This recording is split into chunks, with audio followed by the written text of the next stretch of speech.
FM News Talk 97.1. On-demand audio.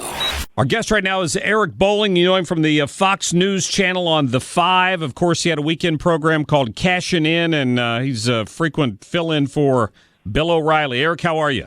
I'm doing great, Mark. How are you? Hey, I'm doing great. Thanks for giving us some time today. Boy, not much to talk about these days, huh? Holy cow, so much news, so much going on in the news right now. Supreme Court, you have Hillary Clinton all over the place, Benghazi, globalism, UK, EU, IOU.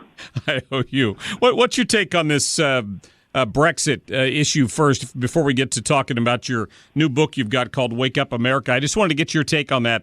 I heard one of the European ministers this morning from the UK, I should say, saying this was all being overblown, in his opinion. I agree. You know, I was on Bill O'Reilly last night. He said, "What's going on here, Bolling? Should we worry?" I said, "No. Look, the UK pulled out of the EU. They let the EU, not the globe, not the world, and nothing really is going to change. There's going to be some bureaucratic and paperwork nightmares going on right there, but they're all going to stay the same. There's no change in demand or no change in supply of anything that they produce. So I think it's a good thing. It's certainly a good thing for the United Kingdom. They were the second biggest injector of funds into the EU next to Germany, and now a lot of countries who are taking out are going to have to say, you know what? There's one fewer maker. We're still going to be takers. They're going to all have to get their houses in order a little bit more. So I think it's very good across the board. And it's also good here because, you know, I'm a anyone but Clinton, an ABCer over here. So I don't want to see Hillary Clinton as president. She miscalled that one. She's the globalist, and she should take notice that anti-globalism or nationalism is on the rise. The anti-outsider, anti-establishment is on the rise, and Donald Trump is that over here. So I would like to see not Clinton in the White House. So I'd like to see a Trump White House. So do you see this as a positive for Trump at this point? I do. The first thing Donald Trump said was, I'm going to build a wall on our southern border, make Mexico pay for it. And he said, let's hold off on any Muslim countries sending in people for now. We'll figure out what's going on, and we'll reinstate that later. That is nationalism at its core. The UK said they're for it. They were concerned about the immigration situation in the UK. Donald Trump was concerned about it here. And I think it really is, it's an okay. In other words, the Europeans saying, hey, we're doing it over here. Why don't you check it out over there? We're talking to Eric Bolling from the Fox News channel. He's got a new book out called Wake Up America. One more thing before I get to the contents of the book, which I want everybody to go out and buy because there's some great lessons in here. I see two big issues in this campaign, and I've heard you talk about it as well. There's immigration, obviously, and there's the Supreme Court. And nothing would drive home the importance of those two issues more than what's happened in the last 3 or 4 days. Exactly. So last week we saw Supreme Court push back on President Obama just trying to arbitrarily sign in 4 or 5 million people who aren't Americans, give them status to stay.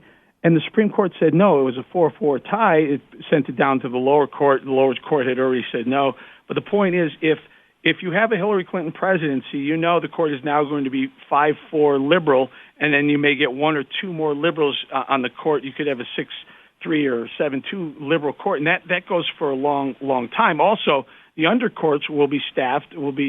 Federal judges will be appointed by a liberal Hillary Clinton as well. So the court is extremely important. If you don't think it matters to you on immigration, well, guess what? If you're a pro-Second Amendment gun rights advocate, then you're going to be concerned about that too. They want to take your gun away. They want to make your guns harder to acquire to protect yourself. So, First Amendment, Second Amendment, immigration, all these things will be under scrutiny. Life will change in America if you have liberal judges, and that's why, whether you like Donald Trump or not, if you're a conservative, you got to hope he wins and not Hillary Clinton. Yeah, I'm with you on that one. Eric, your new book is called Wake Up America, The 9 Virtues That Made Our Nation Great and Why We Need Them More Than Ever. I'm going to take this home when I'm finished with it, and I'm going to lay it on my son's pillow because I want him to read it. This should be standard reading in every classroom in America. I'm so glad you said that. My son's 17. He's going to go off to the University of Colorado next year for the first time, and I'm concerned because College campuses have become liberal bastions. Diversity is more important than algebra. Safe spaces are more important than science. And I'm nervous for them. I'm scared for them. That's one of the reasons why I wrote the book, is that we need to get the country back on track. I wrote the first chapter outlining what life under Hillary Clinton would look like the first couple of years, and it's scary. Al Gore's Secretary of Energy, Al Sharpton, Secretary of Education. Bernie Sanders, a socialist, is advising Hillary Clinton on what to do with the economy. If that doesn't scare you, nothing will. And at the end of the first chapter, I say, if it does scare you, keep reading, because there's an opportunity to make it not happen, to bring us back to center, back to the right, which the country has been for 240 years of the 250-year existence. Why not get back to those? I also dedicated the book to none other than Barack Obama for what he did before he was elected. He said he wanted to fundamentally transform this great country. It didn't need to be transformed. It didn't need to be changed. Thank you very much. We're the strongest, greatest country on the planet, with the strongest and greatest military on the planet. Why are we changing anything? Amen. You hit some important points in here. Grit, individuality, dominion. The one thing that I think kind of we're going to hear a lot about this year is the profit. One thing you talk about is profit. They're going to demonize Donald Trump because he's made a lot of money in his career, just like they tried to demonize Mitt Romney as if success is a bad thing. Yeah, and I think that's one of the big things that derailed Mitt Romney's chances at the White House. Is he was embarrassed of his success, his wealth. They tried to embarrass him with it, and he bit, and he was embarrassed, and he ran from it instead of embracing it. Look, I'm a free market capitalist and unabashed and proud of it. I came from humble and broke background, actually, but I don't care.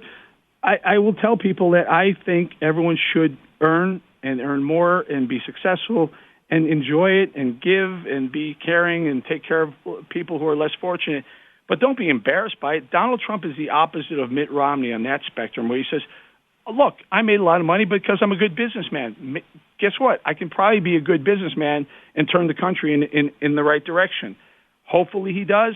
I believe him. It could be wrong, but I will tell you, it's certainly more important to be a Donald Trump when it comes to profit than a Mitt Romney. But two very successful people. Yeah. But I'd rather be proud of it rather than hide from it. Could you imagine being on that podium yesterday with Hillary Clinton and Elizabeth Warren and standing up to the mic and saying, we need more manliness in this country? Yeah, well, manliness doesn't mean which bathroom you use. Right? Manliness talks about the rugged spirit that enabled our founding fathers and founding mothers to carve America out of the wilderness, the scary wilderness. They came over here. Half of them died the first winter from starvation and froze to death, and animals and viruses and things. But they persevered, and you know what? That's what that's all about. In the manliness chapter, I use Margaret Thatcher as an example of someone who exudes manliness. In other words, she took what she believed in. She didn't take no for an answer. She didn't let people tell her she was wrong, and she went forward with it, and that was pretty impressive.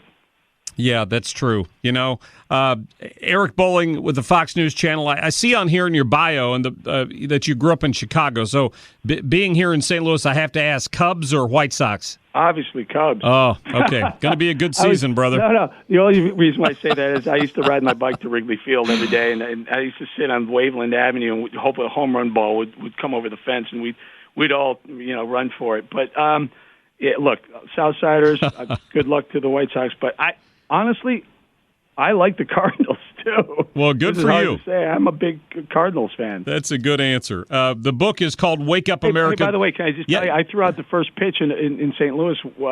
Remember when Barack Obama threw out a pitch at the All-Star game, and he was wearing his mom jeans, and he threw I do. like a 4-year-old girl?